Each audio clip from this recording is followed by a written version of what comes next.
클릭 감사합니다. 삼테크TV 김선표입니다. 만나서 반갑습니다. 이번 시간은 비참한 노후, 5, 60대 절대 해서는 안 될 일, 적어도 이거 세 가지만큼은 결코 하지 말자라는 주제로 말씀을 나눠보도록 하겠습니다. 비참한 노후라는 것이 결코 남의 이야기가 아닙니다. 5, 60 이후 노후에 가장 중요한 세 가지를 꼽으라면 아무래도 건강과 돈과 좋은 관계가 될 텐데, 그 중에서 이제 부부 관계가 매우 중요하다고 생각합니다. 노후 빈곤율은 한국이 세계에서 1위죠. 노후 빈곤율이 이제 노후 빈곤으로 인해서 은퇴 이후 50대 이후 가정 부도도 나고 여러 가지 어려움이 처하게 됩니다. 특히 한국은 65세 이상 노후의 자산이 상당히 많이 부족하죠. 은퇴 노후에는 이 세 가지를 조화롭게 이루어야 되지만 딱 한 개만 가질 수 있다면 그것은 아마도 건강이 될 것입니다. 하지만 건강 못지않게 생명처럼 소중한 것이 바로 경제이고 돈입니다. 자본주의 사회는 물론 거의 대부분 99%를 돈과 자산이 있으면 해결이 가능하죠. 근데 사실 공산주의 또한 마찬가지입니다. 공산주의는 더 심했으면 심했지. 그래서 공산주의가 됐든 자본주의가 됐든 어쨌든 돈이라는 것이 대부분의 문제를 해결할 수 있다는 것입니다. 돈 있고 베푸는 사람은 강원도가 됐든 지리산 산골에 살아더라도 자식들과 친구들이 모시러 찾아오게 마련입니다. 그래서 돈이라는 건 매우 소중하다는 사실을 우리가 반드시 기억해야 될 것입니다. 그래서 경고등 켜진 50대의 삶, 한국에 닥칠 노후 빈곤 대비를 반드시 해야 될 텐데요. 노년의 가장 미련한 짓은 바로 젊어서 사전 증여, 과도한 자녀 교육비, 과도한 결혼 비용, 집을 팔아가지고 자식들 집 사주고 있는 자산을 미리미리 준 거, 또 자식 사업에 돈 대주는 거, 손자 봐주는 거, 빚내서 집 짓거나 집을 사는 거, 또 특히 창업하는 것이 되겠습니다. 인생 최대 실수는 또 자녀에게 재산을 모두 주는 것인데요. 그중 가장 실수하고 누구나 겪을 수 있는 일은 바로 자녀의 사업자금을 대주고 자녀의 주택구입비를 지원해주고 이렇게 하는 것이죠. 옛날부터 이제 자식은 전생이 빚쟁이라고 이런 말을 하지 않습니까? 아울러 이제 도둑이라고 말을 많이 하죠. 뭐 예쁜 도둑이니 작은 도둑, 큰 도둑 이렇게 해가면서 어쨌든 이름만 다를 뿐이지 도둑이나 빚쟁이라는 것이 바로 자녀라는 것입니다. 가장 소중한 자녀가. 재산 주고 나면 노후 걱정이 시작되죠. 그래서 땅 넘겨줬는데, 집 넘겨줬는데 약속을 어긴다는 것이죠. 계약서 없이 증여해 법정 다툼도. 법정 다툼까지 가버리게 되면 부모와 자식 간은 거의 남이나 같습니다.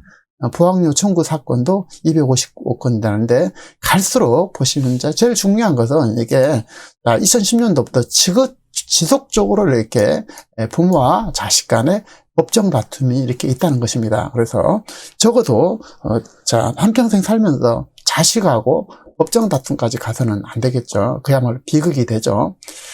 창업을 또 말씀드리겠습니다. 은퇴 후 창업은 그야말로 성공보다 실패할 것이 가능성이 거의 99%죠. 자영업자 절반도 3년을 버텨내지 못하고 10년 내 75%가 문 닫습니다. 실제로는 자영업 10곳 중 9곳이 이제 문 닫게 되죠. 10%가 안 됩니다. 그래서 창업이라는 것은 젊어서 해도 10년간 생존율이 사실상 3% 내외입니다. 젊은 날에도 성공하지 못했는데 50대 60이 넘어서 성공 가능성 훨씬 더 떨어지게 되죠. 99%의 리스크를 무릅쓰서는 안 된다는 것입니다. 본인은 확실하다고 해도 창업이라는 것은 그야말로 무수한 변수가 존재하게 되고 예상치 못한 일들이 발생하게 됩니다.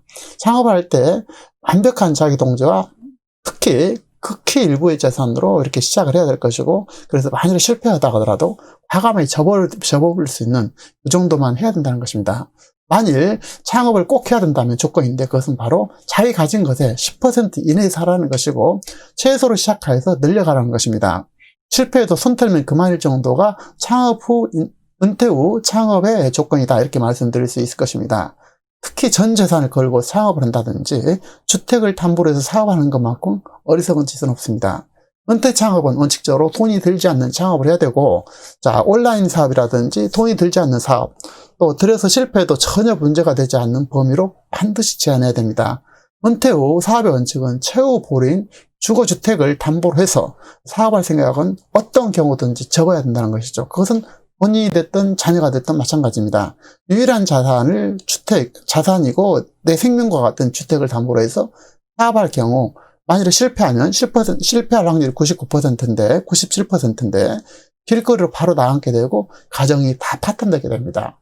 그리고 주택 명의자는 사업 당사자의 명의를 벗어나야 됩니다. 부부에게 넘겨주는 것이 현명하다는 것이죠. 사업의 성공 가능성은 항상 낮습니다.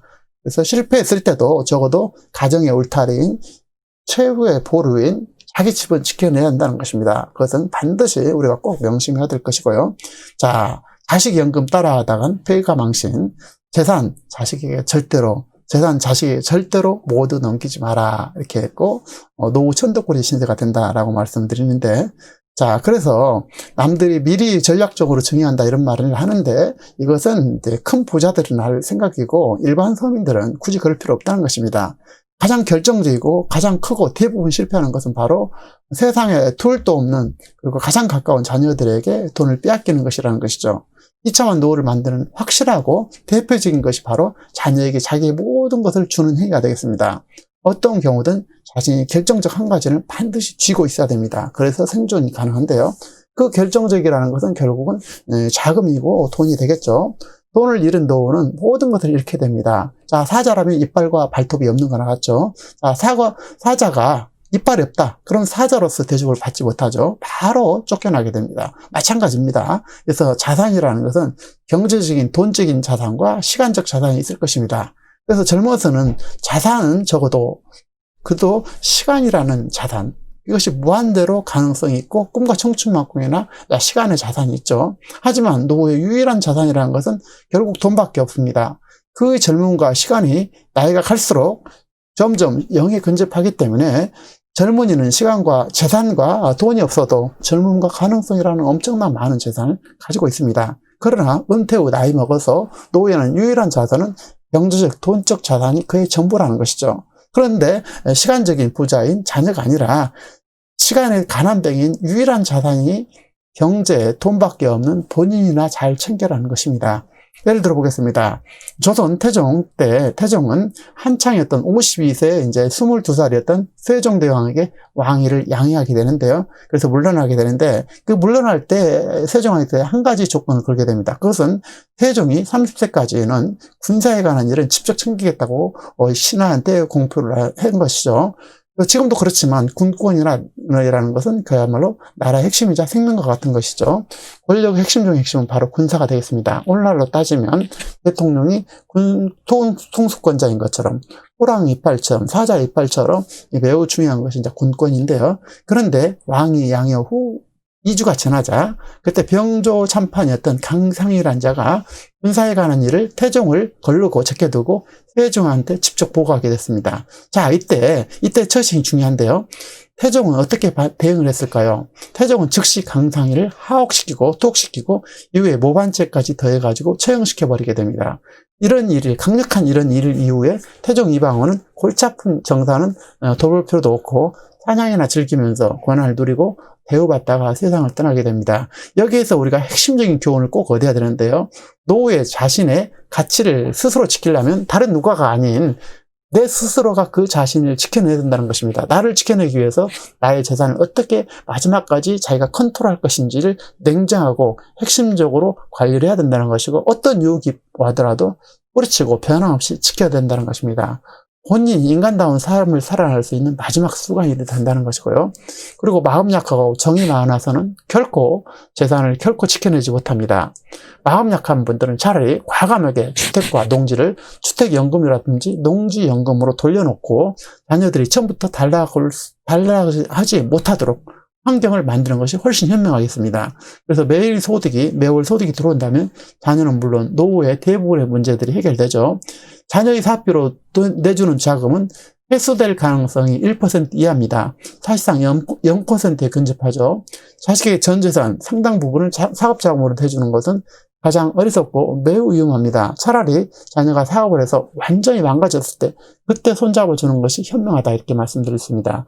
미리 사업자금을 대주게 된다면 자녀도 부모도 모두 비극으로 길거리로 앉게 됩니다. 나이가 들수록 입은 닫고 지갑은 열애하지 않겠습니까? 그래서 그래야 사람 대접 받는데, 이제 100세 시대, 120세까지 사는 것이 결코 어려운 일이 아니라는 것입니다. 갈수록 그 생명도 길어지게 될 것이고, 그래서 건강관리를 잘한다면 우리는 기본적으로 100세까지 살게 됩니다. 그때까지 목숨처럼 반드시 지켜낼 것이 바로 재산이고, 그리고 자녀에게 분명하게 확실하게 자녀가 충분히 인지하도록, 더는 기대하지 않도록 선언을 해야 된다는 것입니다. 내가 돕는 것은 대학 졸업까지다, 아니면 전월세 보증금 얼마까지 준다든지. 그래서 물론 자녀가 가진 것에 얼마이든 간에 상관없이 쓰고 남은 것은 결과적으로 자녀에게 돌아간 것은 어쩔 수 없는 이제 인지상정이고 삶의 과정입니다. 하지만 중요한 것은 내가 노후에 사람 대접을 받으려면 마지막까지 경제 생활을 본인 스스로 하고, 크든 작든 눈치 보며 빌어먹을 것이 아니라 자기 스스로 베풀 수 있는 돈이야말로 노후의 풍미를 지키고 마지막 자기 삶을 이뤄내는 수단이다라고 말씀드립니다. 자, 이제 농촌에 대해서 한번 살펴보도록 하겠습니다. 갈수록 돈의 가치는 줄고 이자는 낮고 일자리는 없고 오래 살고, 가장 현명한 것은 재산을 끝까지 지키려면 가장 중요한 것이 바로 움직이고 활동 가능할 때까지 자기의 일을 하자는 것입니다. 매달 100만 원이 추가로 벌어져도 현금 10억 이상의 가치가 가져가게 되죠. 그리고 노후의 최후의 보루는 바로 농촌, 산촌으로 가서 생활하는 것을 저는 적극적으로 권하고 싶습니다. 자, 도심에 내 집을 월세를 준다든지 또 아니면 주택연금으로 받고 본인 스스로 시골에 가서 땀 흘려 일하고 먹거리를 해결하고 자연과 함께 사는 삶이야말로 가장 보람되고 가장 행복한, 그리고 가장 안락한 노후가 될 거라고 저는 생각하고 있습니다. 여러분들 건강하시고 행복한 삶을 이루시길 진심으로 기원하겠습니다.